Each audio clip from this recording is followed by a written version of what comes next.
사랑하는 우리 충북교회 성도 여러분, 그동안 평안하셨습니까? 이제 4월의 첫째 날이 다가오고 있습니다. 이제 힘들었던 3월을 뒤로하고 새로운 4월에 더 하나님의 풍성한 은혜가 우리 모든 성도님들의 가정에 넘치기를 주님의 이름으로 축복합니다. 오늘 새벽에는 누가복음 22장 24절에서 34절 말씀을 가지고 섬기는 자가 되라는 말씀으로 묵상하고자 합니다. 하나님의 말씀을 보도록 하겠습니다. 누가복음 22장 24절에서 34절 말씀입니다. 우리 함께 읽겠습니다. 또 그들 사이에 그중 누가 크냐 하는 다툼이 난지라 예수께서 이르시되 이방인들의 임금들은 그들을 주관하며 그 집권자들은 은인이라 칭함을 받으나 너희는 그렇지 않을지니 너희 중에 큰 자는 젊은 자와 같고 다스리는 자는 섬기는 자와 같을지니라.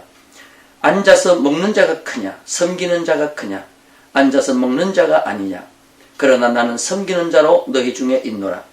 너희는 나의 모든 시험 중에 항상 나와 함께한 자들인즉 내 아버지께서 나라를 내게 맡기신 것 같이 나도 너희에게 맡겨 너희로 내 나라에 있어 내 상에서 먹고 마시며 또는 보좌에 앉아 이스라엘 12지파를 다스리게 하려 하노라. 시몬아 시몬아 보라 사단이 너희를 밀 까부르듯 하려고 요구하였으나 그러나 내가 너희를 위하여 내 믿음이 떨어지지 않기를 기도하였노니 너는 돌이킨 후에 내 형제를 굳게 하라. 그가 말하되 주여 내가 주와 함께 오게도 죽는 데에도 가기를 각오하였나이다. 이르시되 베드로야 내가 네게 말하노니 오늘 닭 울기 전에 네가 3번 나를 모른다 부인하리라 하시니라. 아멘. 예수님과 유월절은 깊은 관계가 있습니다. 구약의 유월절은 하나님의 백성을 애굽에서 구해낸 의미 있는 절기입니다. 유월절은 장차 메시아가 이 땅에 오셔서 하나님의 택한 백성을 구원하신다는 것을 미리 보여준 절기가 유월절인 것입니다. 그런데 예수님의 생애 가운데 이제 마지막 유월절을 지킬 때가 왔습니다. 그런데 중요한 것은 유월절 지킬 유월절 만찬을 행할 장소를 선택하는 것입니다. 예수님은 유월절 만찬을 하기 위한 장소를 위해서 두 제자를 성 안으로 보냅니다. 보내면서 뭐라고 말씀하시냐? 동네에 들어가면 물 한 동이를 가지고 가는 사람을 만날 것이라고 했습니다.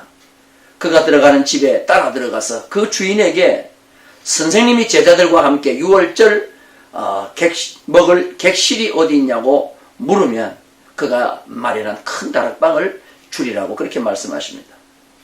주님이 가르쳐 주신 대로 두 제자가 정말 성 안에 들어가니 한 사람이 물 한 동이를 들고 가는 것입니다. 그를 따라 들어가서 주인이 준비한 그 객실에서 유월절 만찬을 나누게 됩니다. 그런데 물 한 동이를 가지고 가는 사람, 이 사람이 그냥 우리는 우습게 볼 수 있습니다. 그러나 중요한 의미가 있습니다. 보통 우리는 이 사람을 그냥 여자라고 생각합니다. 왜냐하면 보통 물동이를 들고 가는 것은 대부분 동양적으로 볼 때 여자인 것입니다. 그런데 성경에 보면 다른 곳에도 보면은 요한복음 4장에 사마리아 수가성 여인 우물가에 와서 물을 들고 물을 길러 왔다가 예수님을 만나죠. 거기도 보면은 마찬가지로 물동이를 가지고 온 사람은 여자입니다. 그래서 보통 우리는 물동이 하면은 여자를 생각합니다. 그런데 오늘 원문에 보면은 여자가 아닙니다. 안드로포스인데 남성 단수 주격으로 되어 있습니다. 남자가 물을 들고 가는 경우는 그 시대에 주로 결혼을 하지 않고 홀로 사는 사람들이 뒤에 남자가 물을 들러갑니다. 그런데 오늘 이 사람은 에세네파 사람이라는 겁니다. 에세네파 사람들은 금욕주의자들입니다. 그들은 광야에 나가서 결혼하지 않고 금욕생활하면서 생식을 하고 메시아 오시기를 간절히 기다리는 것입니다. 예수님도 결혼하지 않고 또한 공생애를 시작할 때 광야에 나가셔서 금식하시면서 마귀와의 시험을 물리치십니다. 그래서 에센파, 쿰란 공동체 이런 사람들이 예수님을 대단히 따랐습니다. 왜냐하면 자기와 똑같은 영성을 가지고 있었기 때문에 그렇습니다. 그 에센파 남자가 물 한 동이를 들고 가르던 그 사람을 따라가서 그 사람 집에 준비된 객실에서 최후의 만찬을 하게 되는 것입니다. 우리는 여기서 중요한 것이 있습니다. 그들은 오직 장차 오실 메시아를 간절히 기다리는 에센파, 쿰란 공동체 이 사람들, 결국은 이 사람들이 준비한 그 객실에 예수님께서 마지막 최후 만찬을 행하게 된다는 것입니다. 우리도 다시 오실 예수님을 이 에센파 사람들처럼 간절히 기다리는 그런 마음이 우리 속에 있고 그 믿음이 우리에게 있어야 될 줄로 믿습니다. 자, 이제 6월절 만찬이 시작됩니다. 6월절 만찬을 이제 하실 때 주님은 먼저 이런 말씀을 하십니다. 다시 하나님의 나라가 이루기까지 이 6월절 만찬을 먹지 않겠다는 그런 말씀을 하십니다. 16절 말씀 보겠습니다. 내가 너희에게 이르노니 이 6월절이 하나님의 나라에서 이루기까지 다시 먹지 아니하리라 하시니, 다시 먹지 아니한다는 말은 이거는 기회가 주어졌는데 먹기를 싫어한다는 말이 아니고 더 이상 먹을 필요가 전혀 없다는 말입니다. 다시 말해서 이 말씀은 굉장히 신학적으로 의미가 있는 말입니다. 이 6월절 음료수까지도 포도주까지도 주님은 다시 먹지 않겠다고 말씀하셨습니다. 18절에 보니까 내가 너희에게 이르노니 내가 이제부터 하나님의 나라가 임할 때까지 포도나무에서 난 것을 다시 마시지 아니하리라 하시고, 6월절 만찬을 다시 드시지 않겠다, 포도나무에서 난 것을 다시 마시지 않겠다, 이거는 6월절 만찬을 이제는 더 이상 전혀 먹을 필요가 없다 하는 그런 말씀이 그 속에 담겨져 있는 것입니다. 그러면 왜 6월절 만찬이 더 이상 필요 없게 됩니까? 더 이상 먹을 필요가 없습니까? 주님이 6월절 어린 양이 되어주심으로 이제 6월절에 종지부를 찍었기 때문인 것입니다. 주님이 십자가에 죽어주심으로 이제는 더 이상 6월절 만찬이 필요 없게 되고 6월절 행사가 필요 없게 된 것입니다. 주님은 6월절에 마침표가 되셨습니다. 주님으로 구원은 충족합니다. 완전합니다. 더 이상 다른 만찬이 필요 없는 것입니다. 이제 주님이 십자가 죽으셨는데 한 마리의 어린 양이 되셔서 우리의 죄를 위하여 십자가에 죽어주시기 위해서 6월절 어린 양이 되셔서 오셨는데, 이제 그가 마지막 6월절을 제물이 되셨는데 이제 앞으로 더 이상 6월절 지킬 필요가 뭐가 있겠습니까? 그래서 주님은 더 이상 먹지 않겠다 그런 말씀을 하셨습니다. 19회 또한 잔도 그렇게 말씀하셨습니다. 잔을 마시면서 주님은 이런 말씀을 하십니다. 새 언약에 대한 말씀을 하십니다. 누가복음 22장 20절에 저녁 먹은 후에 잔도 그와 같이 하여 이르시되 이 잔은 내 피로 세우는 새 언약이니 곧 너희를 위하여 붓는 것이라 그랬습니다. 구약은 옛 언약입니다. 그런데 예수님의 십자가로 이 옛 언약이 새 언약으로 바꾸어지는 것입니다. 그럼 옛 언약은 무엇입니까? 구약의 모든 제사는 제물이 죽어줌으로 죄를 속했습니다. 그래서 제사를 지낼 때마다 제물을 새로 가져와야 되고 반복적이었고 매년 드리는 그런 6월절 때마다 드리는 제사였습니다. 근데 새 언약은 예수님이 친히 6월절 어린 양이 되어주심으로 말미암아 단번에 구약의 모든 것을 완성시킨 것입니다. 새 언약은 이제 예수 그리스도께서 십자가에 죽어주심으로 영원한 속죄를 이루는 새 언약인 것입니다. 그래서 예수님의 최후의 만찬은 새 언약에 행하신 것입니다. 그래서 주님은 다시 먹지 않겠다는 말씀을 하시고 또한 새 언약을 말씀하신 겁니다. 만찬이 다 끝난 말미에 주님은 아주 무거운 그 다음에 침울한 음성으로 한 사람을 지목하십니다. 그가 바로 누구냐면 유다인 것입니다.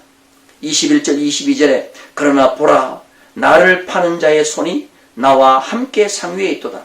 인자는 이미 작정된 대로 가거니와 그를 파는 그 사람에게는 화가 있으리라 했습니다. 사단이 유다에게 들어갔습니다.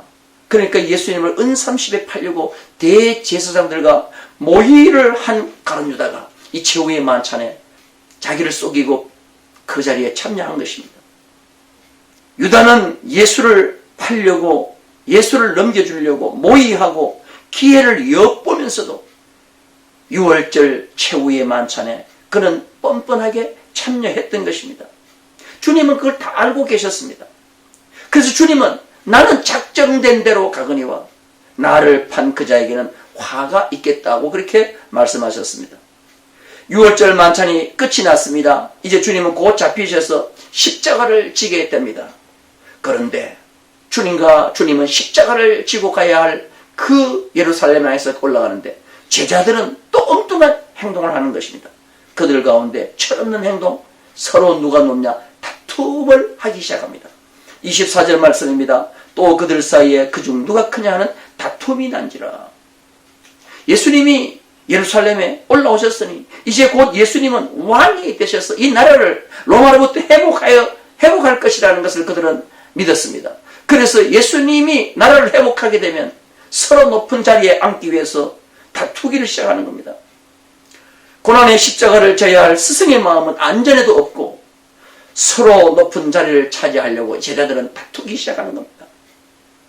어떤 집안에 그런 일이 있었다고 합니다.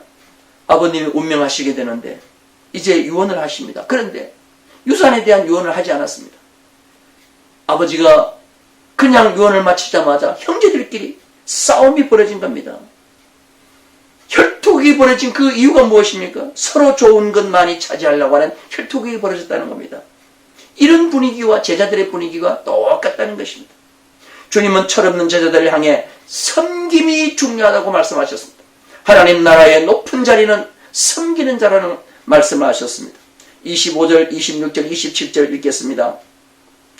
예수께서 이르시되 이방인의 임금들은 그들을 주관하며 그 집권자들은 은인이라 칭함을 받으나 너희는 그렇지 않을지니 너희 중에 큰 자는 젊은 자와 같고 다스리는 자는 섬기는 자와 같을지니라.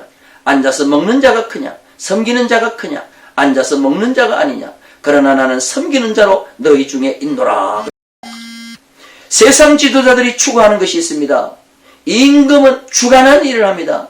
주관한다는 말이 주인 노릇한다는 말입니다. 주인 노릇과 주인 의식은 다릅니다. 주인 의식은 신사적입니다. 존경받는 의식입니다. 주인으로서 책임을 다하겠다는 의식입니다. 좋은 뜻이 그 속에 내포되어 있습니다. 그러나 주인 노릇은 비신사적이고 손가락질 받는 의식입니다. 책임 의식은 전혀 없고 주권만 생각하고 이익만 생각하는 잘못된 생각입니다. 제자들에게는 주인 의식은 없고 주인 노릇만 그 속에 있었습니다. 주님은 섬기는 자가 큰 자라는 것을 말씀하십니다. 큰 자는 젊은 자와 같고 다스리는 자는 섬기는 자와 같아야 한다고 말씀하셨습니다. 젊은 자들이 어른들을 섬기는 것이 보통입니다. 그런데 젊은 이들처럼 어른을 섬기며 살 때 그 자가 바로 큰 자라는 것입니다. 다스리는 자보다는 섬기는 자로 살아야 한다는 것입니다. 앉아서 남이 날라주는 음식만 먹는 자가 큰 자 같지만 하나님 나라에서는 섬기는 자가 큰 자라는 것입니다. 이것이 하나님 나라의 역설인 것입니다. 사람의 인격을 테스트하는 데는 두 개의 리트머스 시험지가 있다고 합니다. 하나는 바로 돈이라는 것과 하나는 권력이라는 것입니다. 돈과 권력을 줘보면 그 사람의 인격이 거기서 나오게 됩니다. 권력과 돈을 남용, 오용하는 자는 잘못된 인격입니다. 그런데 선용하는 자는 잘 형성된 인격자라는 것입니다. 신앙의 인격도 마찬가지입니다. 돈과 권력이 오더라도 항상 섬기는 자로 있다면 그 자가 큰 자일 줄로 믿습니다. 우리가 잘 알다시피 정주에 오산학교를 설립한 남강 이승훈 선생님, 그의 인생 철학은 걸레 철학으로 유명합니다. 자신을 민족의 걸레라고 그렇게 얘기했습니다. 걸레는 가는 곳마다 깨끗하게 됩니다. 그리고 한 번도 대접받지를 못합니다.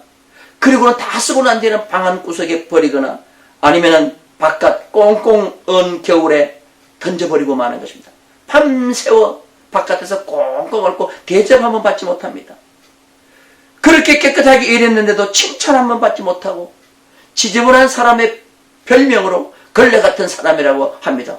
걸레가 더러운 것이 아니라 세상이 더러운 것입니다. 걸레는 가는 곳마다 깨끗해지는 것입니다. 지금 누가 이승훈 선생님을 걸레라고 말하는 자가 있습니까? 오늘 우리는 주님의 이 마지막 당부의 말씀, 섬기는 자가 큰 자라는 말씀 마음속에 깊이 새기게 됩니다. 하나님 나라의 원리와 세상 나라의 원리는 다른 것입니다. 3년 반 동안 예수님의 제자들은 예수님을 따라다니면서 하나님 나라의 말씀을 들었지만 그들의 인격과 삶은 전혀 바뀌어진 것이 없습니다. 세상 나라의 원리를 그대로 가지고 있었습니다. 그래서 서로 높은 자리 차지하려고 했습니다. 그러나 주님은 마지막 제자들에게 당부하셨습니다. 유언적 당부가 무엇이냐? 섬기는 자가 큰 자라는 것입니다. 우리는 하나님 나라에 섬기는 자가 되어서 하늘나라에서 큰 상급받는 큰 자로 인정받는 우리 모든 성도님들이 다 되시기를 주님의 이름으로 축원합니다. 기도하겠습니다. 거룩하신 하나님 아버지 감사합니다. 이제 4월달이 시작되었습니다. 몇 주면 끝날 것이라고 생각했던 코로나 바이러스는 아직까지 종식되지 아니하고 기승을 부리고 있습니다. 천만다행히 우리나라는 지금 서서히 약해져 가고 있지만 온 세계는 지금 더 강해지고 번져지고 강성해지고 있습니다. 그래서 모든 나라들이 긴장 상태에 있습니다. 하나님 간절히 기도하옵기는 이제 신속하게 이 모든 코로나 바이러스에서 우리 모든 사람들이 다 자유함을 얻게 해주시고 하나님께서 이 모든 것을 다스리는 역사를 손꼽아 기다리오니 하나님 개입하셔서 이 모든 바이러스를 신속하게 종식시켜 주옵소서. 특별히 주님 앞에 간절히 기도합니다. 우리는 이 코로나 바이러스로 말미암아 성전 예배와 대면 예배를 드리지 못하고 이렇게 영상으로 예배를 드리며 사회에 간격을 두자는 운동을 함께 펼치면서 이제 육체를 서로 떨어져서 생활하고 있습니다. 하나님, 이러한 삶이 오래되면 우리의 믿음과 우리의 모든 관계가 하나님 아버지 약해지고 멀어질까 봐 두렵습니다. 다시 한번 주님 앞에 간절히 기도하옵기는 우리가 비록 육체는 멀리 있다 할지라도 우리의 영혼과 우리의 은혜는 더욱더 사모하는 마음 되게 하시고 가까워지는 마음들이 다 되게 하여 주시옵소서. 영상으로 이 말씀을 듣는 자들 마음속에 하나님 큰 은혜 허락하여 주셔서 성령의 기름 부으심이 저희들 가운데 있게 하시고 4월 한 달 동안도 하나님이 주시는 은혜와 축복 가운데 우리가 하나님의 누려야 할 은총들을 마음껏 누리도록 주님 은혜 베풀어 주옵소서. 특별히 이 난국 속에서 수고하는 자들이 있습니다. 방역과 또한 의료진들 하나님 일일이 다 기억하시고 저들의 수고를 하나님이 기억하여 주시고 저들의 강건함을 지켜 주옵소서. 경제적으로도 매우 어렵습니다. 또한 4월에는 또한 이렇게 총선도 있습니다. 하나님 아버지, 이 총선이 참으로 중요하오니 하나님 아버지, 하나님의 나라를 이 땅에 세울 수 있는 지도자들 잘 세워 하나님께서 영광 받으실 수 있도록 주님 은혜 베풀어 주시옵소서. 우리 모든 성도들의 일터를 지켜주시고 은혜 베풀어 주실 줄 믿사옵고 예수님의 이름으로 감사하며 기도하옵나이다. 아멘. 하늘에 계신 우리 아버지여, 이름이 거룩히 여김을 받으시오며 나라에 임하옵시며 뜻이 하늘에서 이룬 것 같이 땅에서도 이루어지이다. 오늘날 우리에게 일용할 양식을 주옵시고 우리가 우리에게 죄 지은 자를 사하여 준 것 같이 우리 죄를 사하여 주옵시고 우리를 시험에 들게 하지 마옵시고 다만 악에서 구하옵소서. 내게 나라와 권세와 영광이 아버지께 영원히 있사옵나이다. 아멘. 이상으로 예배를 마치겠습니다. 4월 한 달 동안 우리 모든 성도님들에게 평강과 은총이 충만하기를 주님의 이름으로 축복합니다. 또한 내일 또 뵙겠습니다. 안녕히 계십시오.